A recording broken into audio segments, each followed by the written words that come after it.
Hello and welcome to all. आप सभी का स्वागत है फिर से एक नई वीडियो में और नए टॉपिक के साथ। आज का हमारा टॉपिक मौर्य वंश है। आज हम मौर्य वंश से संबंधित एग्जाम में आने वाले हर महत्वपूर्ण बिंदु पर चर्चा करते हैं।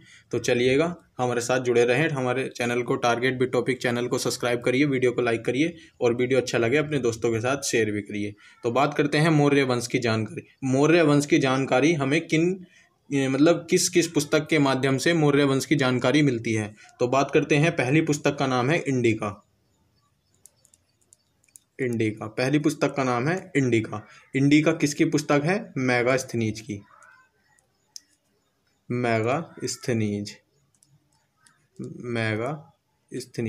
मेगास्थनीज किसकी पुस्तक है? इंडिका पुस्तक किसकी है? मेगास्थनीज की। इस पुस्तक के लेखक मेगास्थनीज है। एक पुस्तक है अर्थशास्त्र। अर्थशास्त्र किसकी पुस्तक है? चाणक्य की। किसकी पुस्तक है? चाणक्य की। अर्थशास्त्र चाणक्य की पुस्तक है। एक किताब है व्रत कथा मंजरी। ये किसकी पुस्तक है? क्षेमेंद्र की। ये किसकी पुस्तक है? क्षेमेंद्र की। और बात करते हैं कि कथा सरित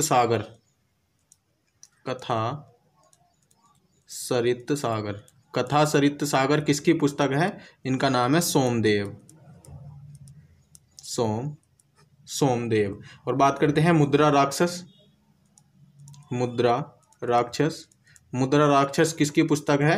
विशाख दत्त। ये किसकी पुस्तक है? विशाख दत्त की है। और बात करते हैं कि जो जैनी ग्रंथ हुआ है, जैनी ग्रंथ जिसका नाम है कल्पसूत्र।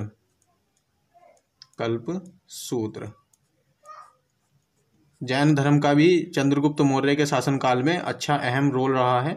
और बात करते हैं कल्पसूत्र किसकी पुस्तक है? कल्पसूत्र हमारी भद्रबाहु की पुस्तक है। ये भद्रबाहु कौन है? चंद्रगुप्त मौर्य के गुरु, जैनी गुरु भद्रबाहु। और बात करते हैं, एक पुस्तक है परिशिष्ट पर्वन।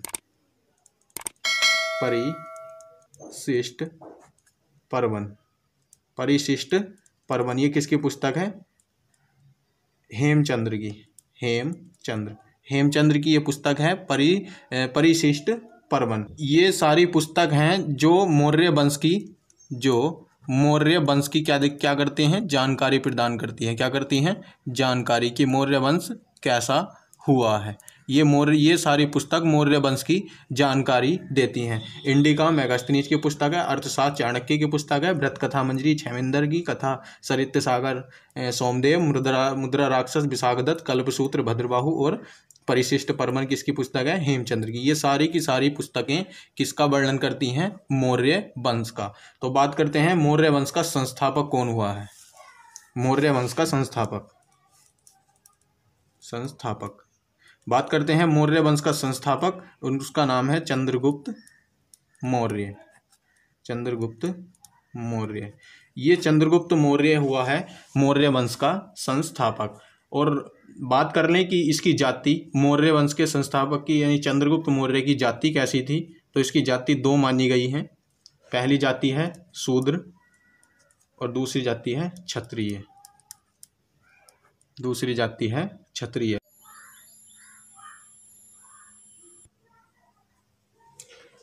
ब्राह्मणों के अनुसार बात करते हैं शूद्र। ये शूद्र जो हुआ है, शूद्र ब्राह्मणों ने माना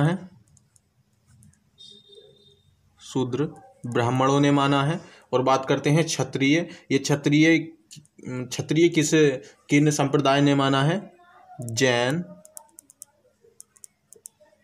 क्षत्रिय जो जैन और बौद्ध धर्म के अनुसार चंद्रगुप्त मौर्य की जाति क्षत्रिय थी और ब्राह्मणों के अनुसार शूद्र थी। बात करते हैं कि मौर्य वंश का संस्थापक कौन हुआ है? चंद्रगुप्त मौर्य। और बात करें कि प्लूटार्क, एक लेखक का नाम है, इतिहासकार हुए हैं प्लूटार्क के अनुसार चंद्रगुप्त मौर्य के पास कितनी सेना थी? तो 6 लाख सेना थी। 6 लाख सेना। कि चंद्रगुप्त मौर्य के पास कितनी सेना थी? 6 लाख थी। और ये किसने बताया है? प्लूटार्क ने बताया है। और बात करते हैं कि एक युद्ध हुआ है सेल्यूकस निकेटर और चंद्रगुप्त के मध्य है। तो वो कौन सा युद्ध हुआ है? 305 ईसा पूर्व में, 305 ईसा पूर्व में एक युद्ध हुआ है सेल्यूकस निकेटर और चंद्रगुप्त मौर्य के साथ एक युद्ध हुआ है 305 ईसा पूर्व में। तो कौन सा? सेल्यूकस निकेटर और चंद्रगुप्त मौर्य। और बात करते हैं कि इस युद्ध के पश्चात चंद्रगुप्त मौर्य जीत गया था इस युद्ध में। तो सेल्यूकस निकेटर ने अपनी पुत्री, इसकी पुत्री का नाम है सेल्यूकस निकेटर ने अपनी पुत्री, इसकी पुत्री का नाम क्या है? कार्नेलिया, या इसे हेलेना भी कहा गया है, कार्नेलिया या हेलेना भी कहा गया है। तो इसका सेल्यूकस निकेटर की पुत्री का विवाह किससे हुआ है? चंद्रगुप्त मौर्य के साथ इसका विवाह हो गया है। और बात करते हैं कि सेल्यूकस निकेटर का ने अपनी पुत्री का विवाह चंद्रगुप्त मौर्य से किया और चंद्रगुप्त मौर्य ने बदले में 500 हाथी दान दिए। किसे दान दिए? सेल्यूकस निकेटर को। और बात करते हैं कि दहेज में सेल्यूकस निकेटर ने चंद्रगुप्त मौर्य को दहेज में क्या दिया? तो दहेज के रूप में कांधार, काबुल, बलूचिस्तान और हेरात, ये 4 देश हैं जो सेल्यूकस निकेटर ने अपनी पुत्री के विवाह के दहेज के रूप में चंद्रगुप्त मौर्य को काबुल, कंधार, बलूचिस्तान, हेरात, ये 4 देश दिए और चंद्रगुप्त मौर्य ने बदले में 500 हाथी सेल्यूकस निकेटर को दान दिए। और बात करते हैं कि मेगास्थनीज एक लेखक हुआ है, मेगास्थनीज, जिसकी पुस्तक का नाम है इंडिका।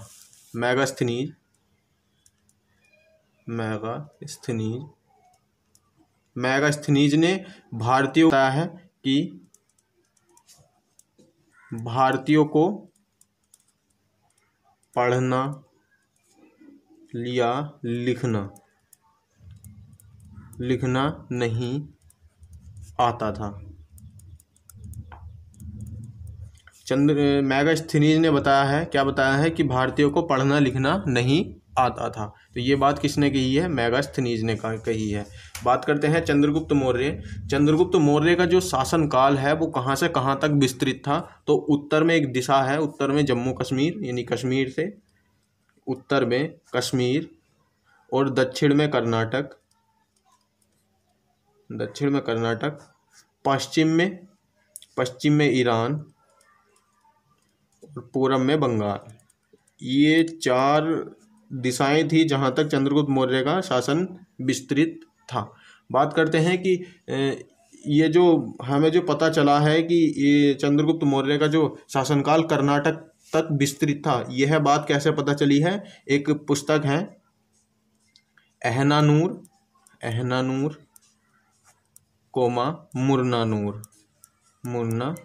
अर्नानूर या मुर्नानूर, ये कैसे ग्रंथ हैं? ये तमिल ग्रंथों के अनुसार चंद्रगुप्त मौर्य का शासन विस्तार कहाँ तक था? कर्नाटक तक विस्तृत था। और बात करते हैं चंद्रगुप्त मौर्य के पिताजी का नाम क्या है? तो चंद्रगुप्त मौर्य के पिताजी का नाम, इसके पिता की बात करते हैं। पिता का नाम है सर्वार्थ सिद्धि मौर्य। ये कौन हुए हैं? चंद्रगुप्त के पिता हुए हैं। बात करते हैं माता का नाम मूरा था। और बात करते हैं चंद्रगुप्त मौर्य का जो जन्म है वो जन्म कब हुआ है? तो 345 ईसा पूर्व में इसका जन्म हुआ है। बात करते हैं इसका राज्याभिषेक कब हुआ है? राज्याभिषेक कब हुआ है? चंद्रगुप्त मौर्य का राज्याभिषेक की बात करते हैं 322 ईसा पूर्व में। कहाँ हुआ है? मगध में। मगध में इसका राज्याभिषेक हुआ है। और बात करते हैं कि सर्वार्थ सिद्धि मौर्य और मूरा की कितनी संतानें थी, तो 100 संतानें थी। कितने संतान थी? 100 संतान थी, जिनमें एक चंद्रगुप्त मौर्य था। और बात करते हैं कि चंद्रगुप्त मौर्य किस धर्म का अनुयायी था। अनुयायी की बात करते हैं, चंद्रगुप्त मौर्य जैन धर्म का अनुयायी था। जैन धर्म, ये जैन धर्म का अनुयायी था। बात करते हैं इसके गुरु का नाम, चंद्रगुप्त मौर्य के गुरु का नाम क्या है? भद्रबाहु। भद्रबाहु। बात करते हैं प्रधानमंत्री, प्रधानमंत्री की बात करते हैं तो चंद्रगुप्त मौर्य के प्रधानमंत्री का नाम चाणक्य था। चाणक्य चंद्रगुप्त मौर्य के प्रधानमंत्री हुए हैं। और बात करते हैं कि चंद्रगुप्त मौर्य का विवाह किससे हुआ है, तो एक बात करते हैं इसकी पत्नी, चंद्रगुप्त मौर्य की पत्नी का नाम क्या है, तो एक पत्नी का नाम हेलेना या कार्नेलिया, एक पत्नी ये हुई हैं जिससे पुत्र जन्मा है जस्टिन। कौन जन्मा है? जस्टिन। और बात करते हैं कि एक पत्नी का नाम है, दूसरी पत्नी का नाम है दुर्धरा। दुर्धरा से पुत्र जन्मा है बिंदुसार। इससे कौन जन्मा है? बिंदुसार जन्मा है। और बात करते हैं अगले क्वेश्चन की। अगले क्वेश्चन वेरी इंपॉर्टेंट क्वेश्चन है। जैसे मैं बात करूं कि स्ट्रैबो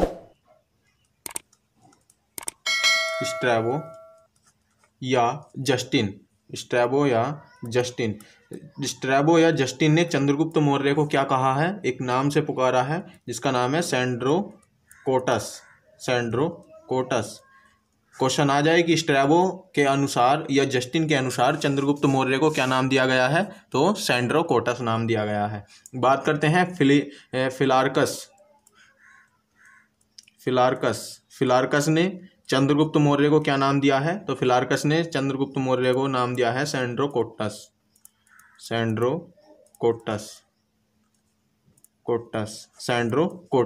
और बात करते हैं कि एक नाम है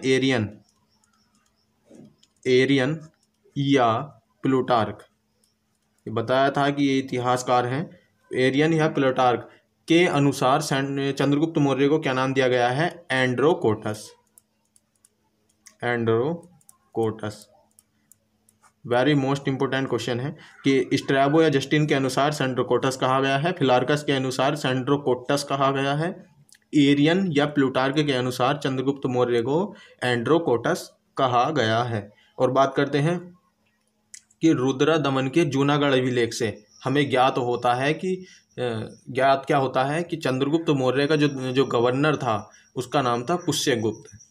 तो चंद्रगुप्त मौर्य के गवर्नर यानी राज्यपाल, तो मौर्य के राज्यपाल या गवर्नर का क्या नाम है? पुष्यगुप्त से मतलब ये पता क्या चलता है, तो ये पता चलता है रुद्र दमन के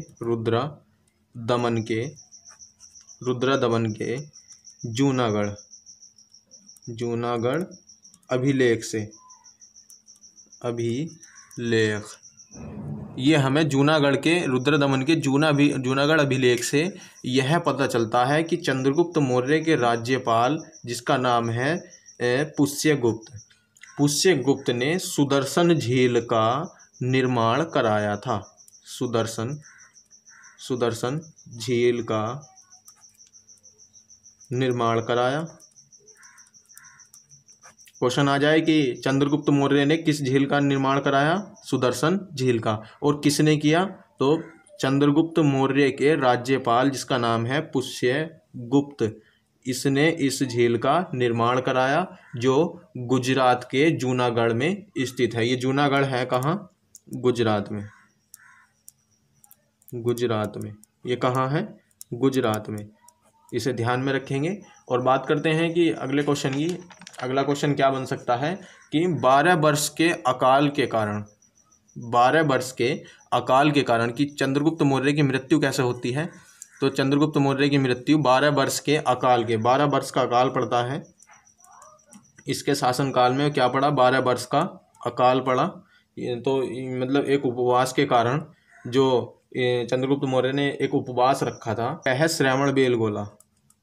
श्रवण बेलगोला, श्रवण बेलगोला ये कहाँ पर है? कर्नाटक में स्थित है। कर्नाटक में एक जगह पड़ती है श्रवण बेलगोला। और पहाड़ी का नाम, उस पहाड़ी का नाम क्या है? पहाड़ी का नाम है चंद्रगिरी। चंद्रगिरी, चंद्रगिरी की पहाड़ी पर कर्नाटक में एक जगह है श्रवण बेलगोला, और वहाँ एक पहाड़ी है जिसका नाम है चंद्रगिरी। 298 ईसा पूर्व में चंद्रगुप्त मौर्य की मृत्यु हो जाती है। और बात करते हैं कि कर्नाटक मतलब श्रवण बेलगोला चंद्रगुप्त मौर्य के साथ और कौन गए थे, तो उनके गुरु जिनका नाम है भद्रबाहु।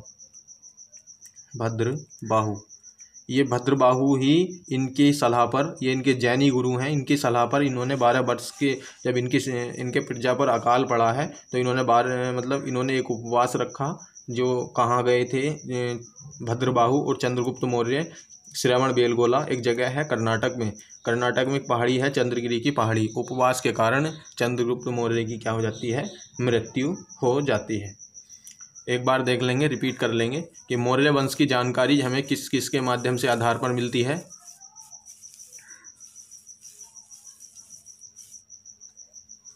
मौर्य वंश की जानकारी हमें इंडिका एक पुस्तक है, किसकी? मेगास्थनीज की। अर्थशास्त्र एक पुस्तक है चाणक्य की। व्रत कथा मंजरी छौमेंदर, कथा सरित सागर सोमदेव, मुद्रा राक्षस विशाखदत्त, कल्पसूत्र भद्रबाहु, ये इनके जैनी गुरु हुए हैं चंद्रगुप्त मौर्य के। और बात करते हैं कि मौर्य वंश की जानकारी के स्रोत हैं ये सब क्या हैं? स्रोत हैं कि इनसे हमें मौर्य वंश की जानकारी मिलती है। बात करते हैं मौर्य वंश का संस्थापक कौन हुआ है? मौर्य वंश का संस्थापक चंद्रगुप्त मौर्य हुआ है, जिसकी जाति, ये जाति हैं अलग अलग लेखकों ने अलग माना है। जैसे शूद्र किन्होंने माना है? ब्राह्मणों ने माना है, और क्षत्रिय, जैन और बौद्ध धर्मों ने माना है। बात करते हैं कि चंद्रगुप्त मौर्य के पास 6 लाख सेना थी, जो कि किसने बताया है? प्लूटार्क ने बताया है। 305 ईसा पूर्व में सेल्यूकस निकेटर और चंद्रगुप्त मौर्य के बीच एक युद्ध होता है, जिसमें सेल्यूकस निकेटर हार जाता है। हारने के बाद यह अपनी पुत्री कार्लेनिया का विवाह या हेलेना का विवाह चंद्रगुप्त मौर्य से कर देता है। और सेल्यूकस निकेटर दहेज में कांधार, काबुल, बलूचिस्तान, हेरात, ये 4 देश चंद्रगुप्त मौर्य को देता है। और चंद्रगुप्त मौर्य वापसी में सेल्यूकस निकेटर को 500 हाथी देता है। बात करते हैं मेगास्थनीज के अनुसार। मेगास्थनीज ने बताया है कि भारतीयों पर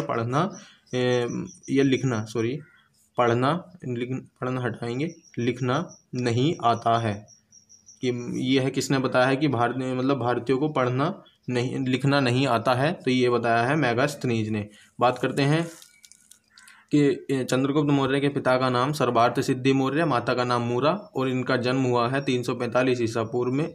सर्वार्थ सिद्धि मौर्य और मूरा की 100 संतानें हुई, जिनमें एक चंद्रगुप्त थे। इसका राज्याभिषेक 322 ईसा पूर्व में मगध में हुआ। यह जैन धर्म का अनुयायी था। इसके गुरु का नाम है भद्रबाहु। और प्रधानमंत्री की बात करते हैं चाणक्य। बात करते हैं कि इसकी पत्नी का नाम हेलेना या कार्लेनिया थी। इससे जन्मा है इसका पुत्र जस्टिन। और बात करते हैं दुर्धरा, ये भी चंद्रगुप्त मौर्य की पत्नी थी, जिससे जन्मा है बिंदुसार।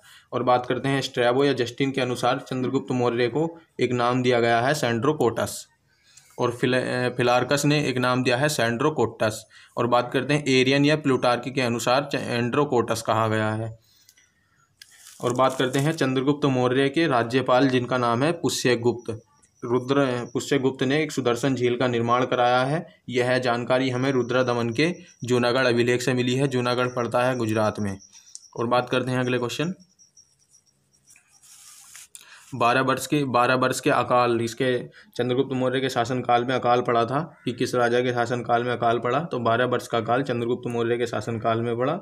और श्रवण बेलगोला में इसकी क्या हो जाती है? 298 ईसा पूर्व में चंद्रगिरी की पहाड़ी पर, जो वर्तमान में कर्नाटक में है, यहाँ पर चंद्रगुप्त मौर्य की मृत्यु हो जाती है। तो इस वीडियो में इतना ही, मिलते हैं नेक्स्ट वीडियो में। और अब क्या हम चर्चा करते हैं बिंदुसार जो चंद्रगुप्त मौर्य का पुत्र हुआ है, बिंदुसार पर हम चर्चा करते हैं। तो हमारे साथ जुड़े रहें, हमारे चैनल को सब्सक्राइब करिए, वीडियो को लाइक करिए और अपने दोस्तों के साथ शेयर भी करिए।